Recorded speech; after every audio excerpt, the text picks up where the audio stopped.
Sema kwa sababu wakulima wetu wanazalisha vitu vingi, na wakati mwingine kwa sababu ya mazao kuwa mengi inashindikana kununuliwa yote kwenda nje. Tumesema kinachosumbua huwa ni usafiri. Kinachosumbua ni nini? Ni usafiri.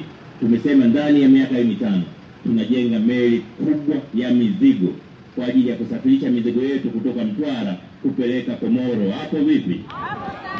Hapo vipi? Wanaotaka biashara na Komoro mikono juu. Wote mnataka Makofi wa CCM. Kwenye eneo la maji, kazi kubwa imefanyika, lakini bado haitoshi. Ndio maana ilani ya CCM imesema tunakwenda kutumia maji ya mto Ruvuma.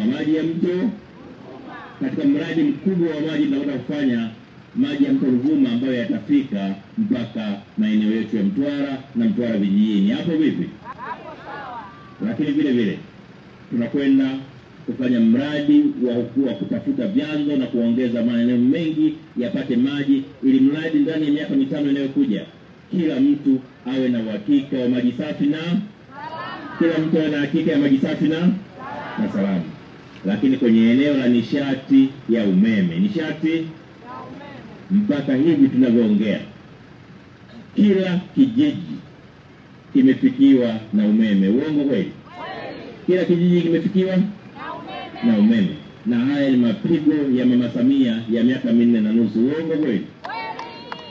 Lakini tumesema katika miaka 5 inayokuja tumezamiria sasa umeme utoke vijijini uende vitongoji vyote. Utoke vijijini uende vitongoji ili kila mtu awe na uhakika na umeme.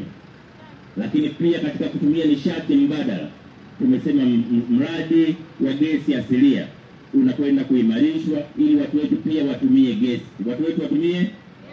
Na hivi tunakwenda kujenga bomba la gesi kilomita 34. Kilomita ngapi? Kutoka Ntonya mpaka Madimba. Kilomita 34. Hapo vipi? Hapo sawa. Kina mama mambo yao yatakuwa mazuri mno. Watang'aa kama anavyong'aa Mama Samia. Uongo kweli? Na nataka niwaambie kama kuna vitu wanawake wa Tanzania wamebahatika ni jinsi ambavyo mama yetu Samia anavyohangaika kuhakikisha kama anawapunguzia shida wanawake wa Tanzania.